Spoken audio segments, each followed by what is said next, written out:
to the DCTV News at Noon program. I'm Kelsey Kiesling. And I'm Kendra Cook. The Southwest TV Translator Association underwrites the news, and Dolores County Broadcasting Network provides the support for DCTV. Here at the News at Noon show, we assemble the best and most interesting news we can find from the area, and Jerry Tope brings you the local weather and related news. Give us a call with news tips or topics you'd like to see covered. The number is 677-4119. We appreciate that you're watching DCTV. Today's show is live on Tuesday at noon and rebroadcast at 2:30 and 8 p.m. and again re-aired on Friday at noon, 2:30 and 8. It's November 22nd, 2016. Here's the news at noon. Breaking news. William Blackburn of Dove Creek has entered a plea of guilty for second-degree murder of Cindy Johnson, the Dove Creek Press posted. The plea was entered November 18th and sentencing is scheduled for January 26, 2017. Cindy Johnson was discovered deceased in their home in Dove Creek on January 8, 2015. A trial was prepared to be set in Dove Creek, but there were not enough juror options such that it was eventually transferred to La Plata County. No further details are available. Also, this just in, reported in the Cortez Journal, Dolores County organized a search for a missing hunter thought to be in the Denton or Groundhog area. 15 search and rescue volunteers from the county and RICO searched for the man's dark SUV in order to narrow the search area, according to Dolores County Undersheriff Tim Rowell.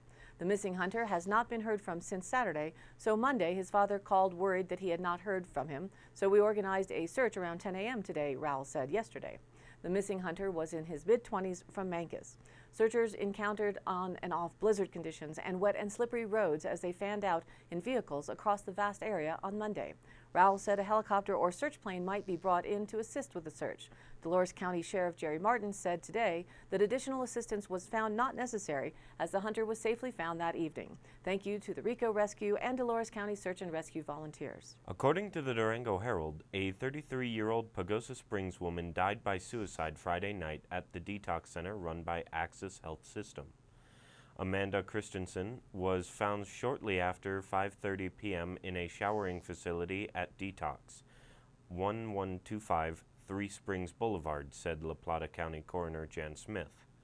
Christensen had a husband and several children, Smith said.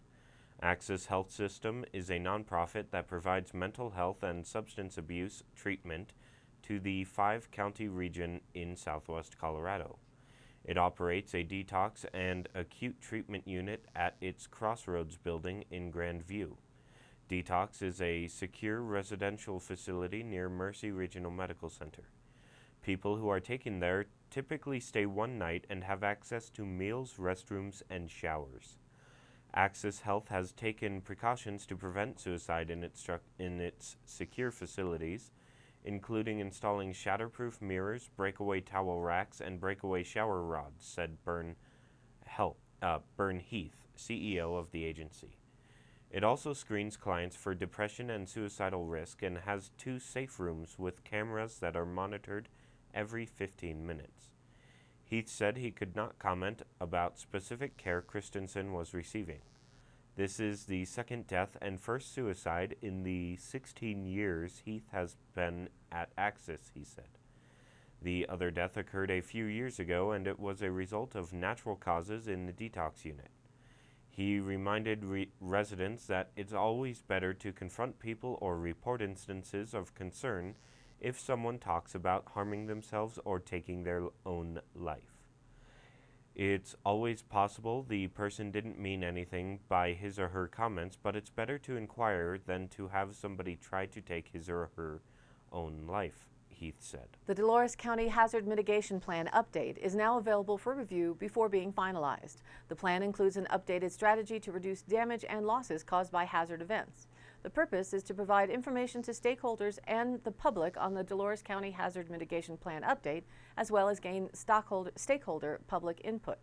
Taxpayers pay billions of dollars each year for disaster recovery. Some events are predictable and often damages can be reduced or eliminated. The Federal Disaster Mitigation Act of 2000 requires communities to develop an approved local hazard mitigation plan to remain eligible for certain federal funding. The Dolores County Emergency Management Coordinator, Mr. Todd Parisi of Dove Creek, invited representatives from county departments and the towns of Dove Creek and RICO to work together to develop this plan. The Planning Committee addressed natural hazards, ranging from drought to severe winter storms, and considered the impacts of these events on Dolores County communities. Based on the results of a risk assessment of the hazards, committee members suggested ways for their jurisdictions to reduce damages caused by the various potential hazards. The final plan must be approved by the governing body of each participating jurisdiction, Colorado HSEMD and FEMA, before becoming official. For more information on this planning effort or to provide your comments, please contact Mr. Todd Parisi at 970-739-5654 or via email at dcoem@yahoo.com by Wednesday, November 30th, 2016. The final draft of the plan is available to be downloaded until Tuesday, November 29th. The link is up on our Facebook page. According to the Durango Herald, a Utah man who took videos under the skirts of women without their knowledge at South City Market in Durango has pleaded guilty to attempted invasion of privacy for sexual gratification. Verveen Dawes, 32, will be ordered to register as a sex offender and serve 3 years on supervised probation if a judge accepts his plea agreement January 31st in La Plata County Court. Dawes is suspected of strapping a cell phone to his foot and sneaking up behind women wearing skirts or dresses to record them, said Eken Van Winkle, who brought the incident to the Durango Herald's attention, saying residents should be made aware of what was happening. The Durango Police Department and court records confirm the woman's story. On at least 2 occasions, August 22nd and August 30th, Dawes trolled the South City Market, 6 Town Plaza, in search of victims. Police have found 22 videos, some with multiple victims, recorded mostly at stores in Farmington. Van Winkle of Durango said she was shopping with her 2 kids, ages 4 and 6, when a cashier saw Dawes videotaping her in a checkout line. The clerk called for another cashier to take his place while he went to notify store authorities. But Van Winkle had checked out and left the store before anyone notified her of what happened, she said. About a week later, a police detective showed up at Van Winkle's front door saying she didn't know it yet, but she had been the victim of a crime. Police were able to view surveillance footage from the grocery store to identify Van Winkle and the suspect, she said. Police found a phone number for Dawes. They called him to say he had won a 50-inch plasma television and needed to come to South City Market to claim it. Upon arriving, detectives informed Dawes he hadn't won a TV, but was being placed under arrest on suspicion of invasion of privacy. Police seized his cell phone and found 22 Upskirt videos, including some that had multiple victims, Detective Brad Roach said. But they didn't find videos of Van Winkle or another victim who was seen being filmed August 30th near the Starbucks at the entrance of the grocery store. It is possible Dawes used a different device than the one he possessed upon his arrest, Roach said. Most of the videos on his cell phone appear to have been taken at big box stores in Farmington, including Sam's Club, Walmart, and Target, police said. It is nearly impossible to identify any of the victims based on the videos because they are shot from ground level and don't show their faces, Roach said. The Durango Police Department has made the Farmington Police Department aware of the incidents so it can start its own investigation and try to identify victims, Roach said. According to the Durango Herald, Durango is a model of economic resiliency for other rural towns because of its quality of life, economic diversity, and leadership, among other factors. This is taken from a report by the Colorado Office of Economic Development and International Trade released in November, which used Durango and Salida as case studies to illustrate how rural communities can thrive. Laura Bloomquist Rodriguez, a senior manager with the State Economic Development Office, said in both communities the natural beauty of the towns and outdoor recreation were keys to success. The quality of life was the most important because ultimately that drives talent to the region and retains the talent, she said. In many rural towns, young people leave for college and don't return because no highly skilled jobs are available. However, La Plata County has seen population growth among those aged 30 to 55, an age range most commonly associated with families and greater earning potential. Robust economic diversity provides employment options for those moving to town, but building this diversity has taken decades, according to Steve Parker, who headed the capital campaign for Mercy Regional Medical Center. For example, residents preserved the Durango and Silverton Narrow Gauge Railroad, moved Fort Lewis College into town, and raised $12 million to build Mercy Regional Medical Center, he said. Tourism supports 31% of the jobs in La Plata County. Other major sectors include oil and gas, healthcare, government, retail, construction, professional, scientific, and technical services. Quality healthcare and education also help support economic growth by drawing in residents. Attracting highly paid workers who want to live in a mountain town and can work from anywhere could keep the economy growing, said Chris McCroskey, Vice Chairman of the La Plata County Economic Development Alliance. McCroskey is one of those people who moved to Durango after visiting.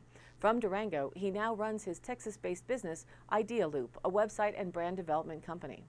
Compared with bringing in new factories, which could place a strain on the town's infrastructure and scenic beauty, location-neutral jobs are far more sustainable, he said. But this growth requires more widespread, high-speed internet. While other towns can't replicate La Plata County's scenery, they can invest in and promote their natural amenities, such as rivers and open space, to attract new residents, the report said. They can also develop community leaders who can develop the economy through the public and private sectors. The Durango Chamber of Commerce runs mentoring programs for Fort Lewis College students and young professionals, as well as an annual community awareness and leadership program called Leadership La Plata. Leadership La Plata was founded 28 years ago, and it took about 10 years to see results.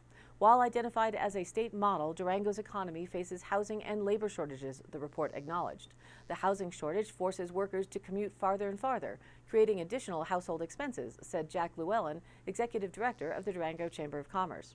Additional rental units, like the apartment complex planned between Walmart and Home Depot, are needed to ease the housing crunch. Reported by the Cortez Journal, a crash Saturday on U.S. Highway 491 northwest of Cortez sent one driver to Southwest Memorial Hospital with injuries, according to the Colorado State Patrol.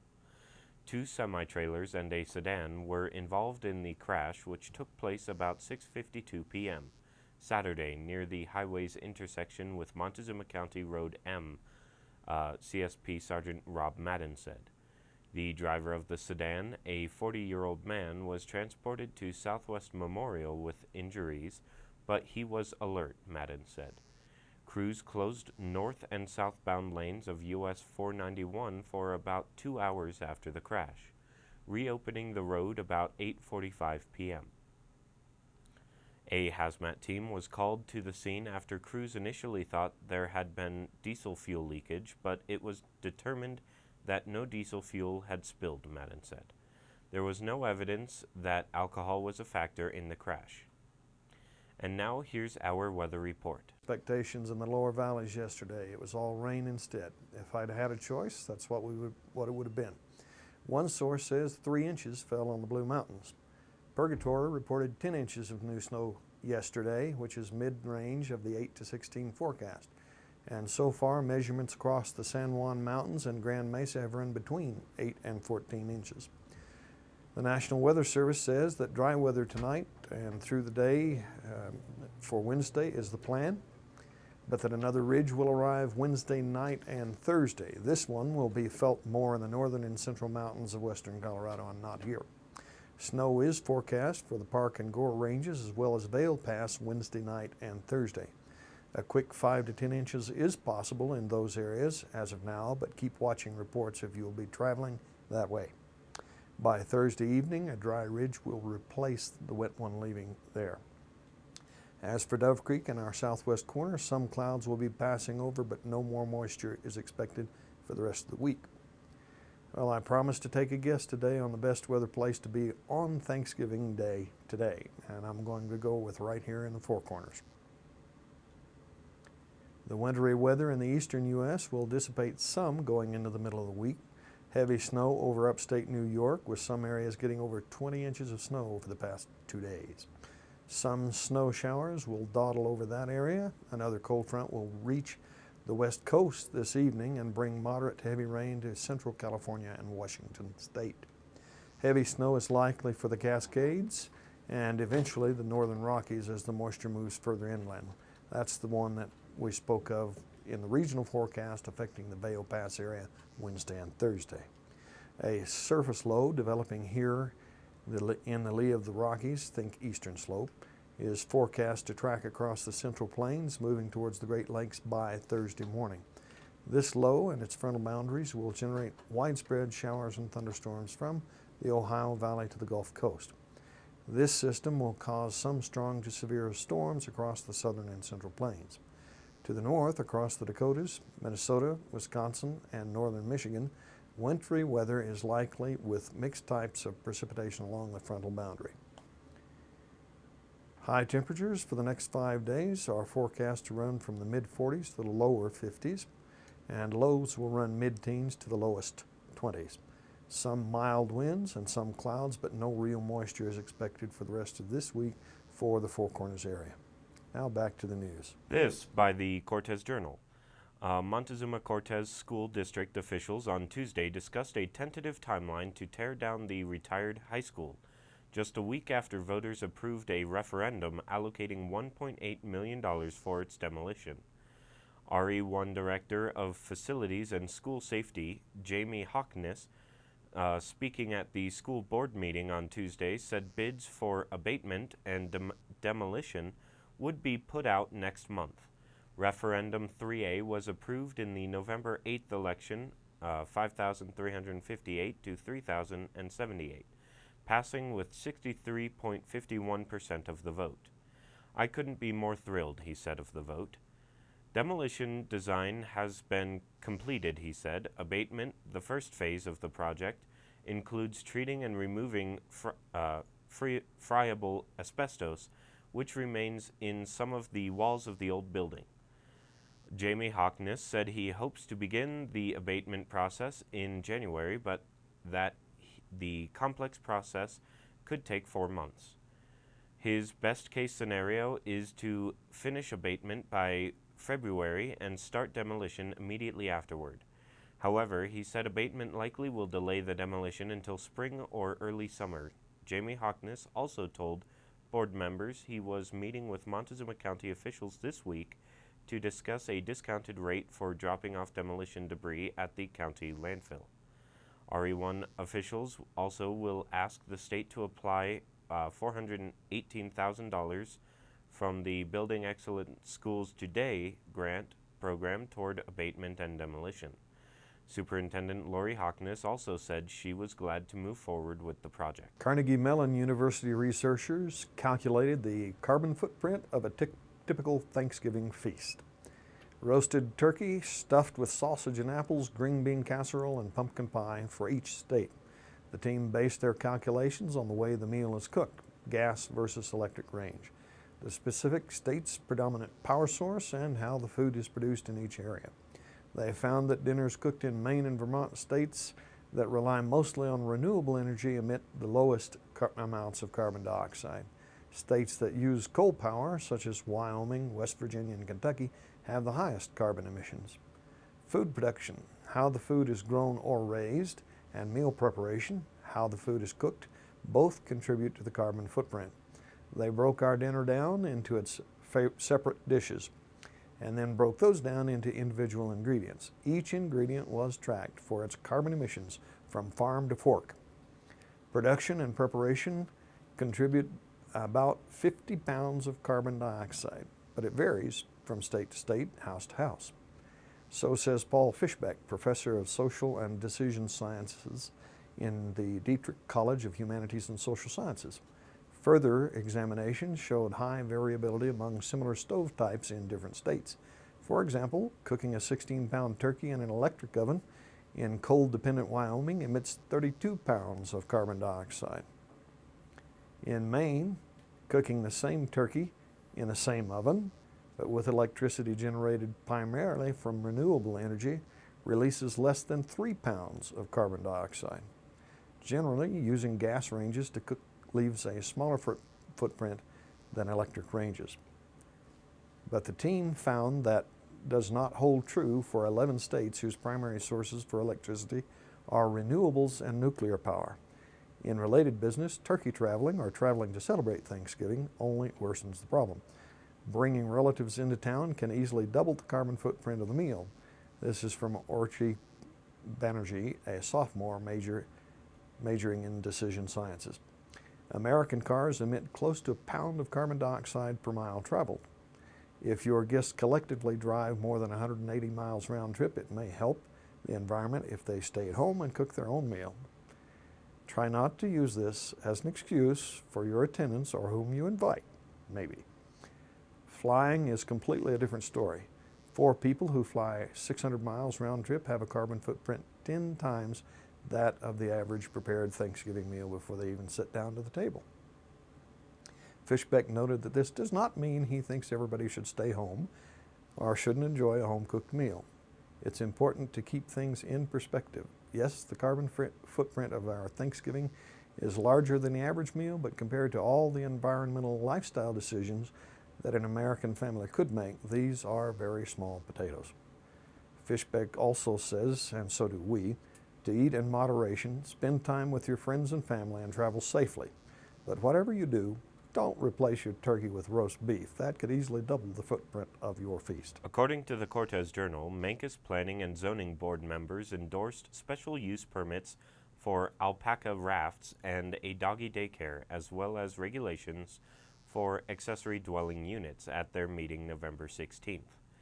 Board members, town trustees, and staff members have been working for several months on regulations for ADUs, which refer to secondary houses or dwellings on a property. Currently, ADUs are in violation of the town's land use code, and clearing up regulations on them could open the door for more housing units in town, Administrator Andrea Phillips said. We have a real need for housing, she said. The board's recommendations will go to the Town Board of Trustees, which will have the final say on planning and zoning matters. There are at least 20 ADUs already in town, Phillips said. Several residents have constructed them because they need extra living space for an elderly relative who is moving back to Mancos to be with their family, she said. Others rent out their secondary unit or maintain it as a guest house. If trustees pass the ordinance, ADUs would be allowed in all residential districts on lots that are at least 7,500 square feet. The minimum ADU size would be 350 square feet, and the maximum size would be no more than 800 square feet, or 2/3 the size of the primary residence. The primary structure and the ADU would only be allowed to cover 40% of the entire lot. People with ADUs on their property also would be required to pay a water and sewer bill for their ADU, which would be at least the minimum bill of $73 per month. Colorado State University Extension recently hosted the 2nd International Conference on Agricultural Extension and Technology Transfer, and this event, a follow-up to last year's held in Hefei, Anhui Province, China, laid further groundwork for establishing university-based extension in China. This is reported by Jim Beers on their online source. In all, nearly 80 people attended the conference held October 2nd through the 5th, including representatives from 10 Chinese universities and Higher Education Press, the largest publisher of university and college-level textbooks in China and one of the top 50 publishers in the world. Lou Swanson, Vice President for Engagement, said CSU and Anhui Agricultural University, AAU, are the lead institutions for the Chinese Ministry of Science and Technology for significantly facilitating greater partnerships between China's very large extension system located in the Ministry of Agriculture and Chinese agricultural universities. He continued that this is an opportunity for globalizing CSU extension and enhancing our long history of technology transfer and rural development through a direct partnership with AAU. During his remarks, Swanson emphasized that technology transfer and the intentional redevelopment of Chinese agriculture and food systems require local and regional attention to existing farming systems, markets, ecologies, and cultural orientations. Conference breakout sessions focused on research and best practices that related to the successful promotion of university-based extension, including several with agricultural and technology transfer applications. The Chinese government's recently announced 5-year plan for agriculture places emphasis on connecting the talent at agricultural universities with China's extension services in facilitating these new agricultural, environmental, and rural development policies. Anhui Agricultural University President Beizhu Sheng said, "We are pleased to see old friends and meet new faces. Over 40 Chinese universities are expected to contribute to this process of establishing university-based extension and technology transfer in my country. This conference and future ones will help to facilitate added conversations between our 2 universities and our 2 countries." The effort is being joined by several additional U.S. partners: Oregon State University, Purdue University, and the University of California Systems Division of Agriculture and Natural Resources. Representatives from each institution attended and presented a comparative overview of U.S. extension systems. Sunny Ramaswamy, director of the U.S. Department of Agriculture's National Institute for Food and Agriculture, provided keynote remarks to the conference. Our role is to help facilitate user-informed science that transforms lives. This requires that knowledge is translated into innovations and solutions that are delivered to the end users to address problems, he continued. The conversation at the Second International Conference on Agricultural Extension and Technology Transfer was that vein. Then NIFA looks forward to working with America's land-grant universities, such as Colorado State University and others, to ensure that knowledge does transform lives.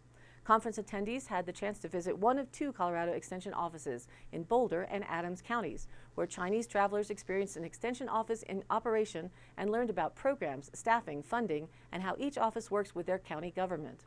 Visitors also traveled to Rocky Mountain National Park to meet CSU researchers Jill Barron and Dwayne Winkleman, who discussed their studies on agriculture-related air changes and its effects on the national park, as well as healthy stream ecosystems and the long-term effects of previous land management practices.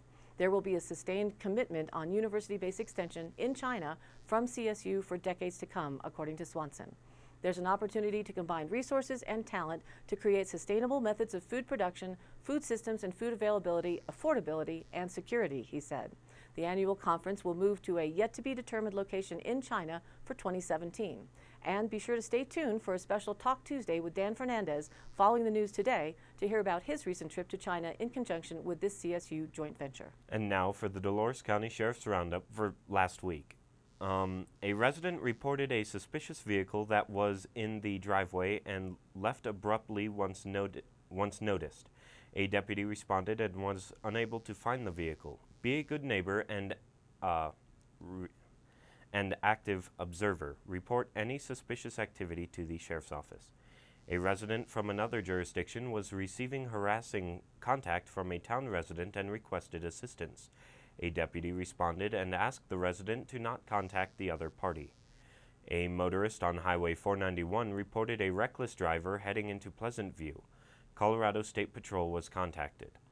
Dispatch assisted a party in contacting the owner of a wallet found in the town of Dolores.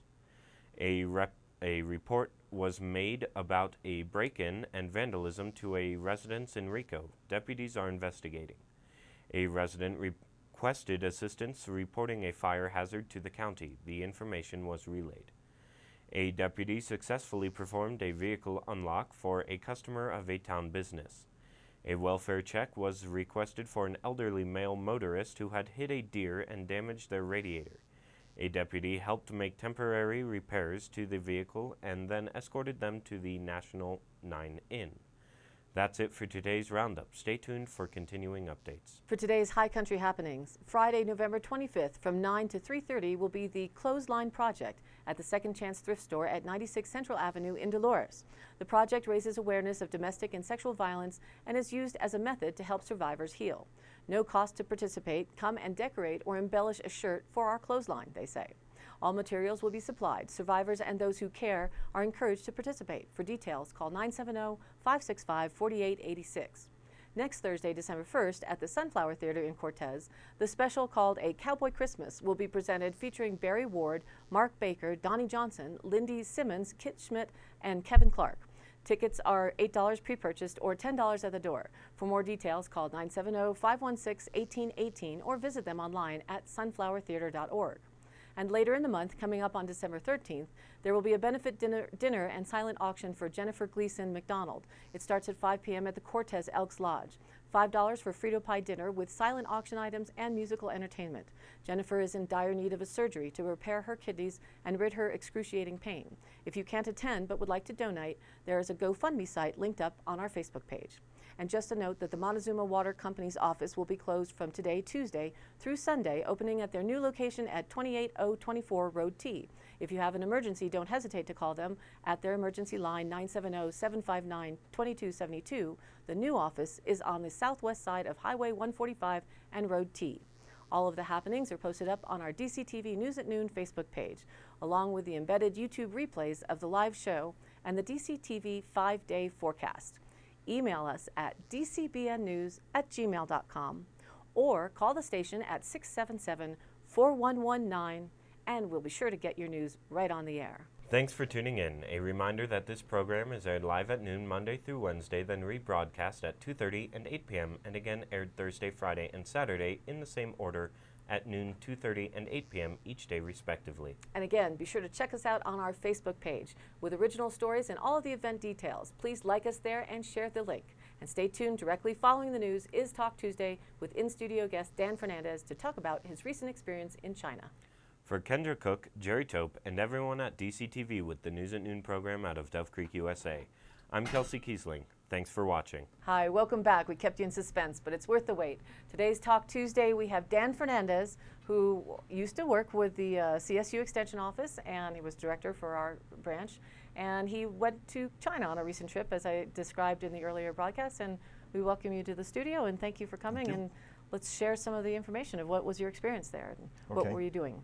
Well, actually, this was the second of two trips. I went over with CSU in July, and that was actually more of a just to get acquainted with the area that we were going to be working in, and also just to get a feel for the culture, everything from the food to the transportation.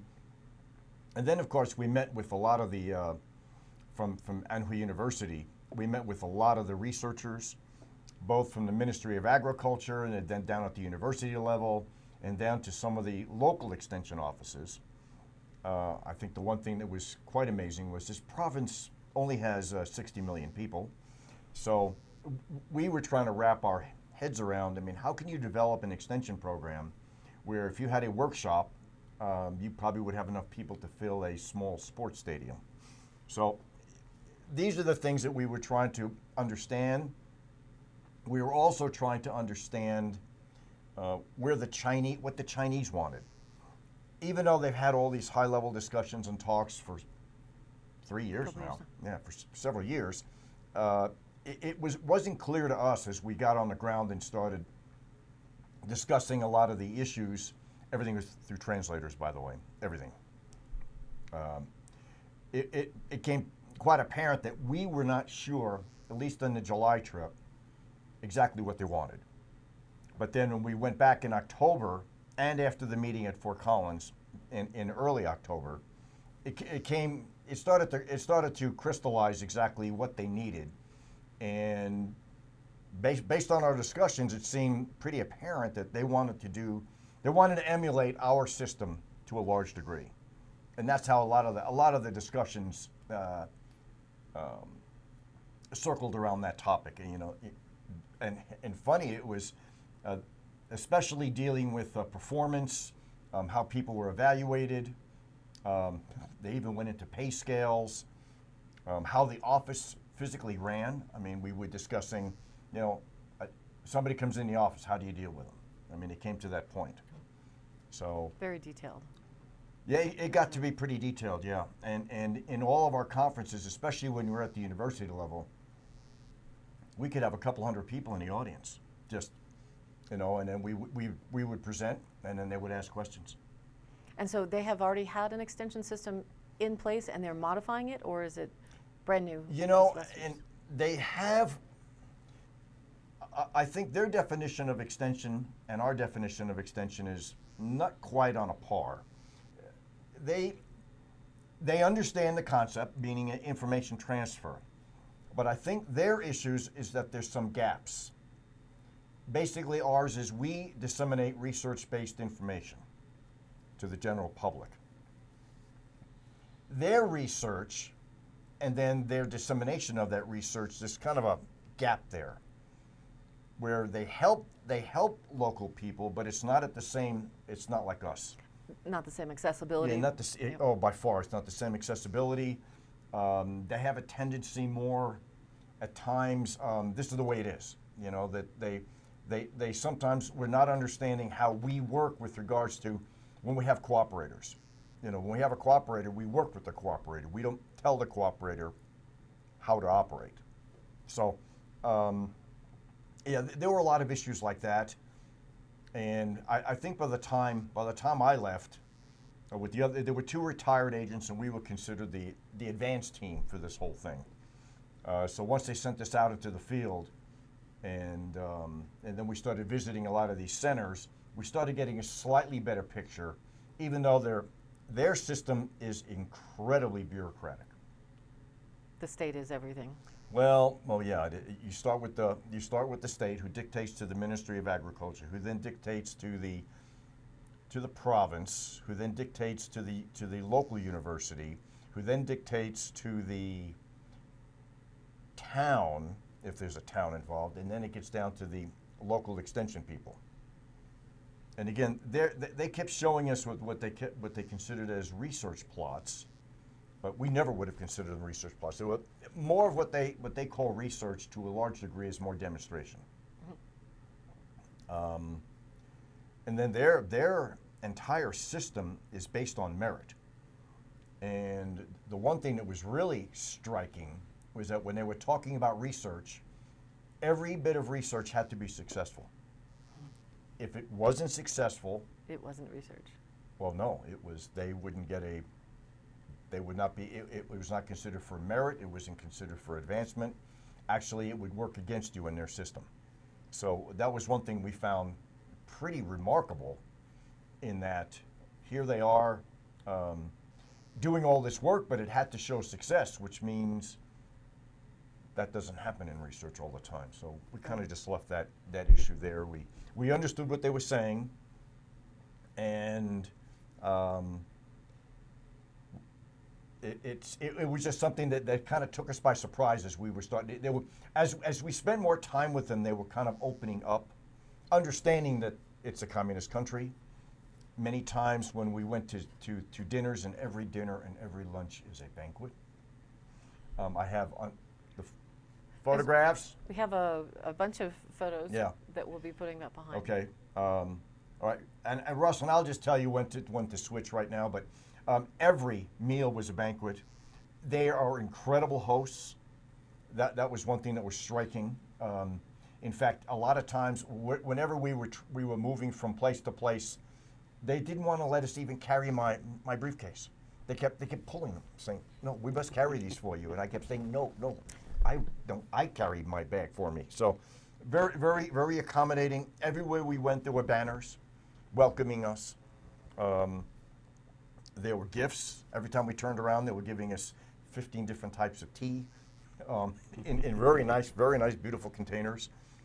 And then they have a toasting system with this. It's called bijou, which I called it more. It's more like we refer to it as like Chinese fire water.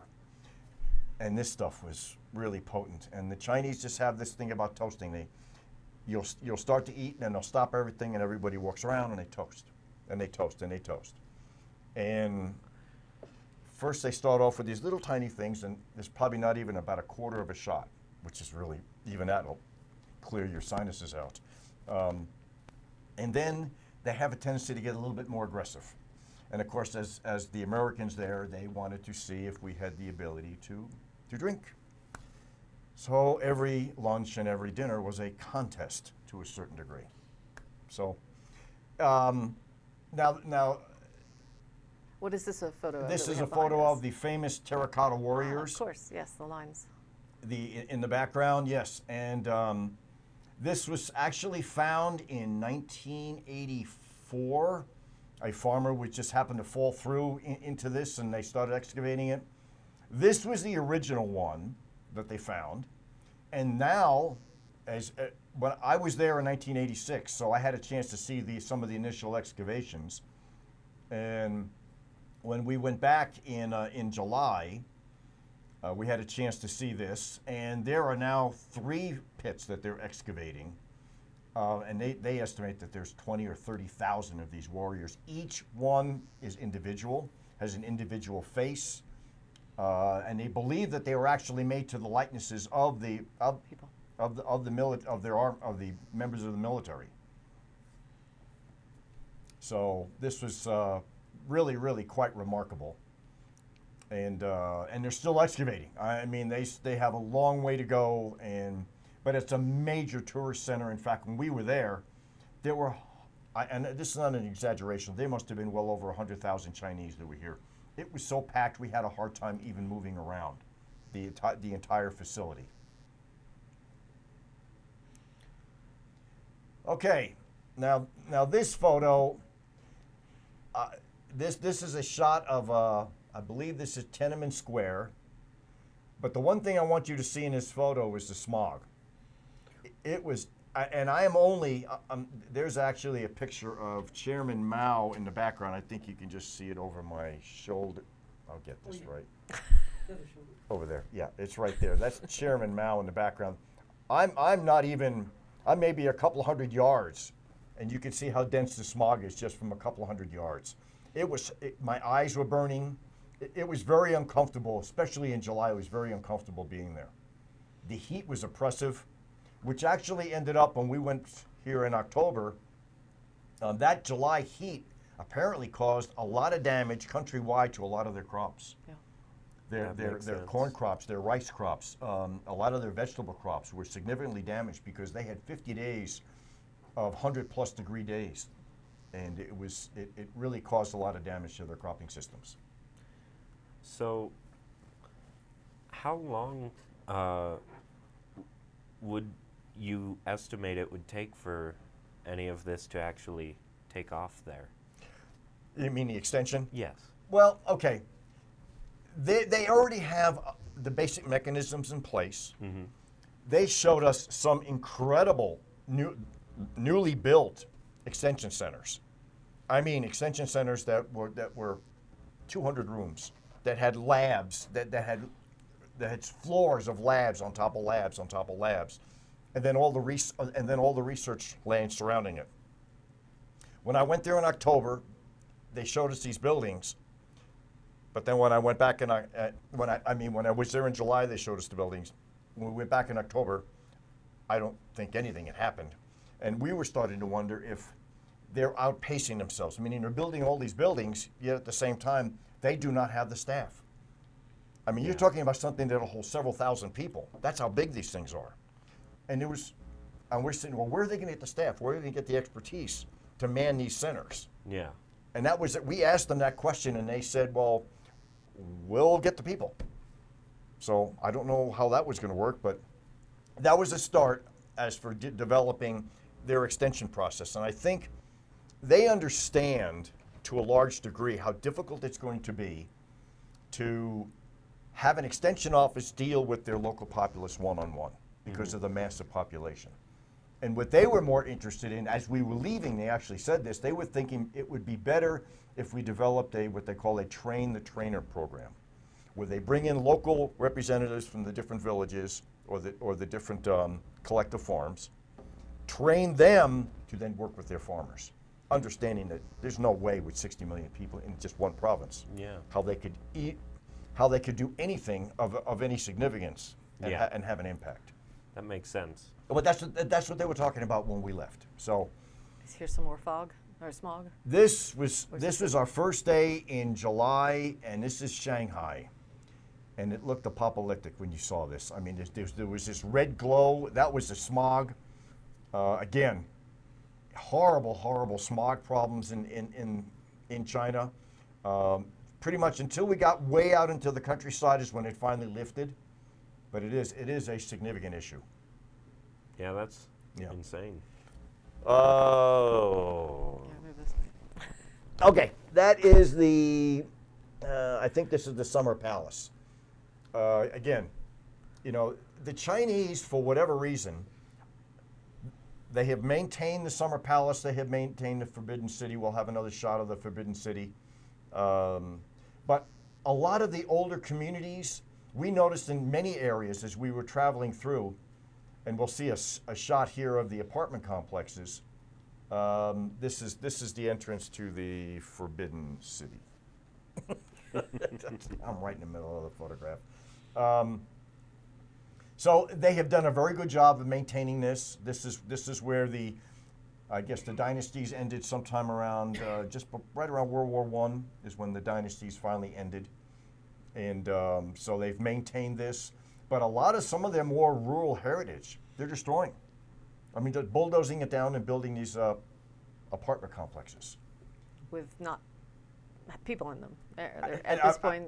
When we showed up in Shanghai and we were driving from the airport in Shanghai to Shanghai itself, we passed I don't know, maybe 50 of these complexes, and there wasn't a light on. Wow. There was nothing. I mean, and they were empty.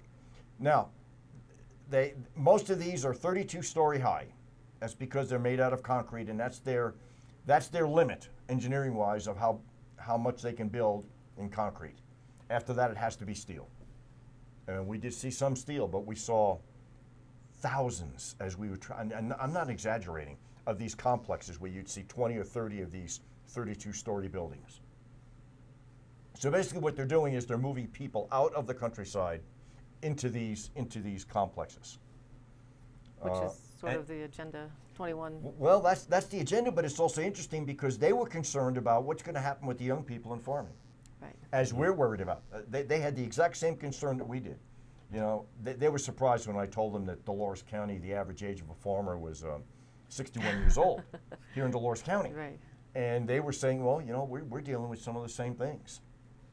Much more mechanized than when I was, you know, in '86, everything was still, you saw a lot of animals being used in the fields, a lot of hand labor.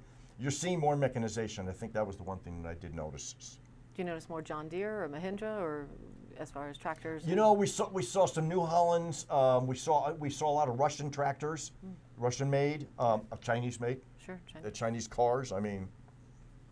And that is the wall. Okay, and yep, there's the wall. We had a chance to see. I saw the wall in '86, and then Did we had it look any different? This section of the wall. Remember, the eastern portion of the wall. A lot of it has been reconstructed. Yep.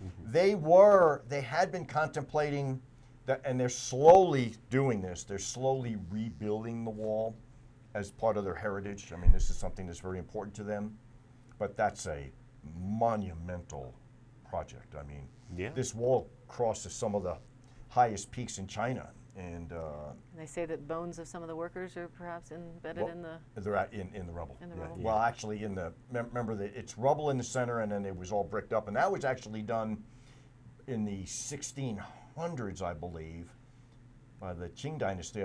They're the ones who actually, the wall that you see today, that's with the stone. Early then, it was mostly anything from wood to whatever. Whatever they can pile up. Wasn't it at the beginning? Wasn't that the Wall of 1,000 Li?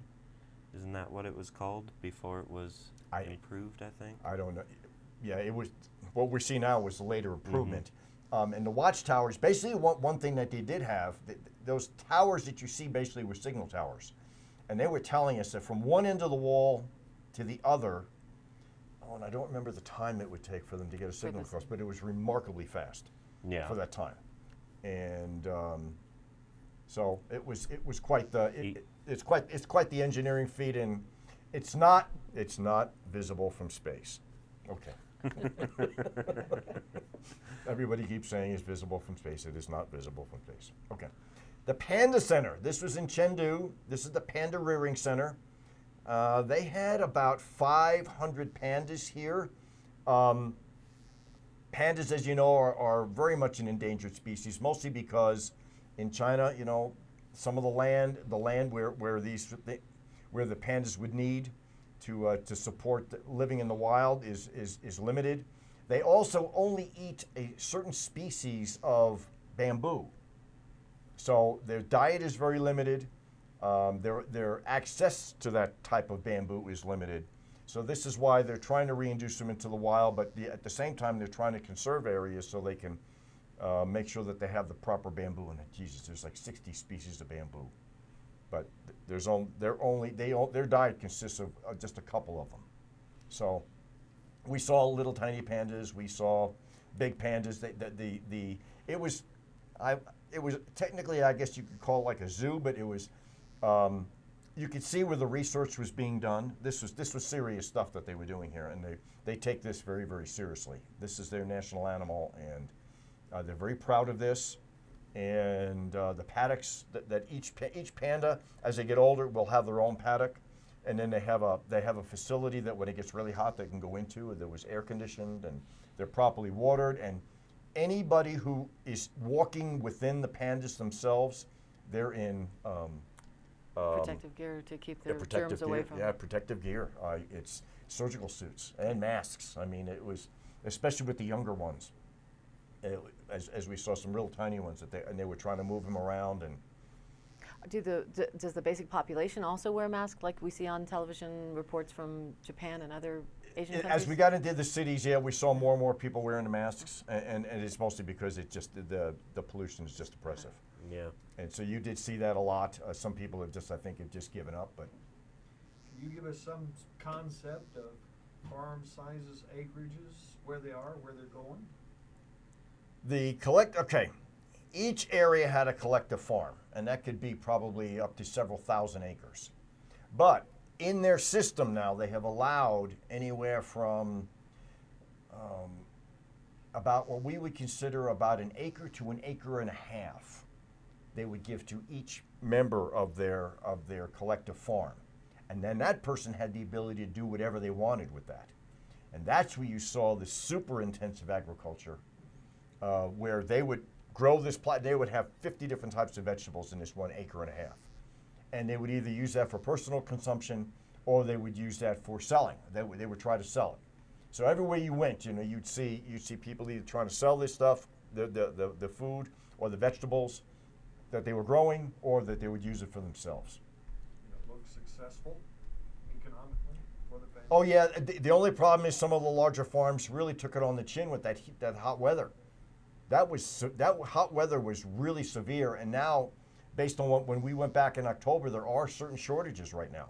It's not a famine, not by any stretch of the imagination, but they are seeing some shortages and some damage, and they're not getting what they thought they were going to get on their yields, and especially crops like tomatoes and squash and some of the herbs really were damaged, especially anything in a greenhouse. That heat was so magnified in those greenhouses, it just burned them up. So, is that it for the photos? Are we? I think that was pretty much it on the photos. Well, we do have the phone here with us at 677-4119. If any of you out there have a question for Dan, please go ahead and give us a call, and he'd be glad to. Yeah. And now the end result, I think, is that the Chinese are interested in this continual interaction. They are looking forward to possibly sending some of their people over here to actually see. They want to see how we operate. Instead of just getting it from us verbally, they want to physically come over, spend some time in some of the offices, and then they would send our agents back over there to help them. I think, like I said, I was part of the advance team. That's my second trip. I think I may be done. I think. Anita would probably be happy that I'm done. But it's a wonderful experience, and I really looked forward to it. I mean, I've enjoyed. Oh, there was one thing. Russ, could you put the banquet photo back up? We didn't talk about the banquets, other than the way they operate. Are they always round tables? In every place that we went to, with the there were some restaurants that had the regular the square table, but when we went to some of the bigger restaurants, everything was a round table with that big Lazy Susan. Yep. And yeah, There it is. sometimes in these banquet tables, you see the Lazy Susan in the center. They would put 20 or 30 of everything from vegetable to meat dishes in here. It was staggering the amount of food that they would bring us. And were you hungry 20 minutes later? Yeah. Yeah. Well, and it was interesting about the rice. Rice was served almost at the very end. Huh. Whereas we would normally get rice with our meal, the rice was brought almost right at the very end. In some cases, they didn't serve us rice at all. In fact, when we were there in 1986, they had refused to serve us rice because they said rice was for, in their words, was for the peasants. Okay. And which is a term they still use today, which we had a hard time with. We just didn't. We tried to call them farmers, and they kept referring to them as peasants. So that was interesting. But the meals are just and the different vegetable dishes, and I can almost guarantee, maybe with the exception of rice and maybe egg drop soup, there was not one Chinese other dish that we saw or were served that I've ever seen in an American Chinese restaurant. Which do you prefer? You know, the best Chinese food I ever had was when we were in Chengdu, which is famous for their Szechuan cuisine. Mm-hmm. That was by far. I could have had that all day long. It was really good, except their Szechuan was fiery. I mean, it was really, really hot. I had the same Szechuan. In fact, I just recently had a Szechuan meal here in the United States, and I was like, okay, what? So, very different. The other thing is about their infrastructure. Modern airports, high-speed bullet trains that went 400 kilometers an hour. Phew. I mean, I mean, their train stations were new. A lot of their road network was new. They have done a tremendous. There's a tremendous amount of construction going on right now. Sky cranes everywhere. In fact, we just kept saying we just wish we had the contract just for sky cranes. I mean, there's thousands and thousands of sky cranes with building going on and cement trucks rolling up and down the roads. And the cities, at least most of the cities, were so relatively modern. The one thing that we did have trouble with, though, was credit cards. They worked in the hotels, but sometimes some of the local stores, we couldn't use our credit cards. We had to use cash or a debit card. In some places, they took a debit card. Their power is at 220, so you had to make sure you had the right converter because everything was 220. They drive like lunatics. And that is not an exaggeration. In fact, the one person that I tipped the most was our driver, because I have never seen more close calls in my entire life. In fact, in any place that I have ever been, even in Europe, these guys make them look like, they're just very polite drivers. These guys are awful. Yeah. I mean, it was just one cutting off. It was just a near crash, no matter where we went, especially in the city. Did you see a mix of vehicles as far as American brands? No, it's all Chinese. We did see some American brand Ford. We did see a bunch of Fords, but we didn't see any large trucks. A lot of small vehicles. A lot of the big Chinese vehicles. Of course, everything was overloaded. I mean, it was amazing some of the stuff that they put on the vehicles. We saw very little police presence or military presence, for that matter. But they did make a point to take us to the Red Army headquarters and to the Red Army Memorial, especially pointing out the Korean War and a few other things. They made a big deal to make sure that we saw that. So, and they're very proud of what they're doing, and they have the money right now. They are, even though their growth is 7-8%, and they think that's slow. Yes. So. Well, we're glad you made it back safely. And, yes. This will be rerun on Okay. the YouTube. I presume Russell can get that up on there so people can watch this at any time. Anything else, Kelsey, you'd like to address? I don't think so. Very exciting moving forward into 2017 with the. Yeah, it is, and I think the university has a significant commitment to this, and it'll be interesting to see how it moves forward. We are supposed to have myself and Bruce Bosley, who is the other agent that went with us, retired also. We are supposed to sit down and have a couple of conference calls with the agents to give them some heads up on if they want to be involved in this and what to expect. So, fascinating place. If you ever get a chance, go. I think it's definitely worth the trip. Except that's a long airplane trip. It was 14 hours from Chengdu. So it was even worth going through the smog? Remember, if I had to spend my entire time in Beijing or in some of these big cities, I think it would be very uncomfortable. Okay. And I would never, again, ever go back to China during the summer. I can't tell you how uncomfortable that was. It was so hot, so humid. And even the air conditioning in most of the areas could not cope with that heat.